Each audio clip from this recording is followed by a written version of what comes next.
Hello everyone, welcome to the channel Kerala Nurses. In this video, we are going to discuss regarding chemotherapy and the various routes of administration of chemotherapeutic drugs.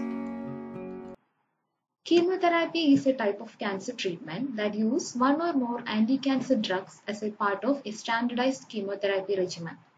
It is the use of chemicals as a systemic therapy for cancer treatment. Let's see the goals of chemotherapy.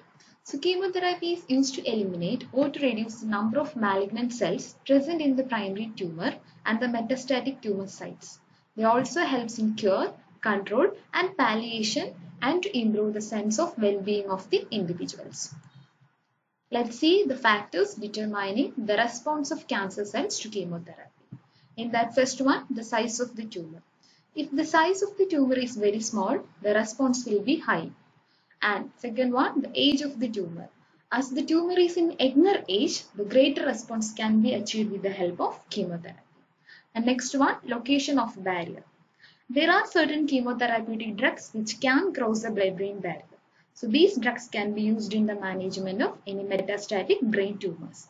Like nitrosoureas, bleomycin can be used. And the last one, the presence of persistent tumor cells.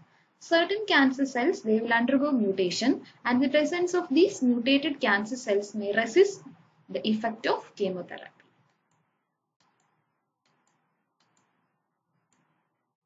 And next see the classification of chemotherapeutic drugs. So chemotherapeutic drugs are commonly classified into two classifications. They are cell cycle specific drugs and cell cycle non-specific drugs. So cell cycle specific drugs means these are the drugs they will act upon the specific cell cycle stage. And the classifications are antimetabolites, mitotic inhibitors and topoisomerase inhibitors. So these are the drugs which can be used only in that particular cell cycle. And the other classification is cell cycle non-specific, which include alkylating agents, nitrosoureas, platinum drugs, anti-tumor antibiotics, corticosteroids and hormonal agents. Let's see the methods of administration. So in the methods of administration, multiple routes are available and the IV route is the most common. The other methods are PICC lines, the intra-arterial method, intraperitoneal method, intrathecal method and intravesical bladder chemotherapy. Let's see one by one. Peripherally inserted central venous catheters or PICC lines. So these are the catheters used for the short-term IV chemotherapy or frequent administration of any blood products, blood drawing and intermittent or continuous drug infusion. So these PICC lines are inserted just above the antecubital fossa and advanced to the position with the tip ending in the distal one-third of the superior vena cava. And these lines are up to 60 cm in length with the gauge ranging from 24 to 60 and they can be placed in the location up to 6 months. Next one, intra-arterial chemotherapy.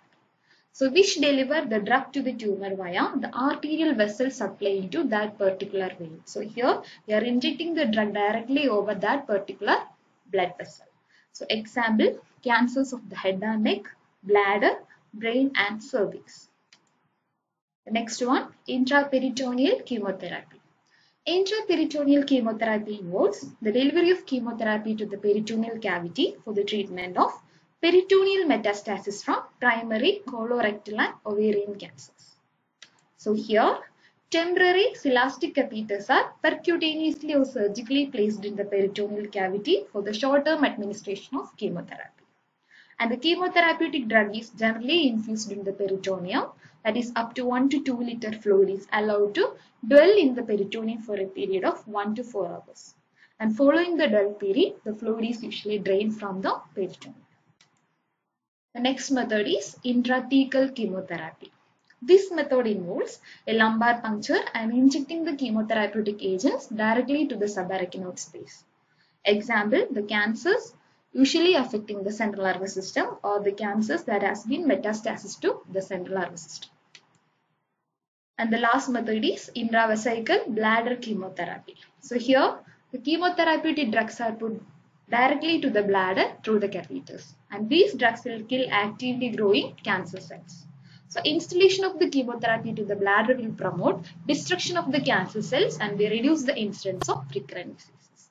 The additional benefits of this therapy include reduced urinary and sexual dysfunction. So the chemotherapeutic agent is instilled into the bladder via urinary catheter and will remain in the position for 1 to 3 hours. Later, the fluid is drained with the help of the catheters. Thanks for watching.